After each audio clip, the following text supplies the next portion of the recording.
Okay, what happened? Why you angry? Ah, you want to sleep? Okay, sleep. You cannot sleep? Oh? What you want? Sleep? Si daddy busy. So, sleep ka dyan. Ay, sir.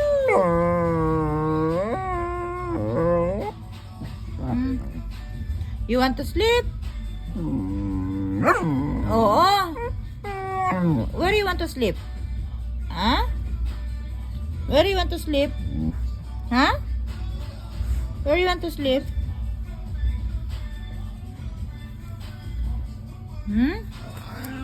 Huwag mo kasing guluhin si Ate Lilo. Natutulog na rin si Ate. Sige, pag nabunggo mo yung plants dyan, lagot ka sa akin. Palo ikaw.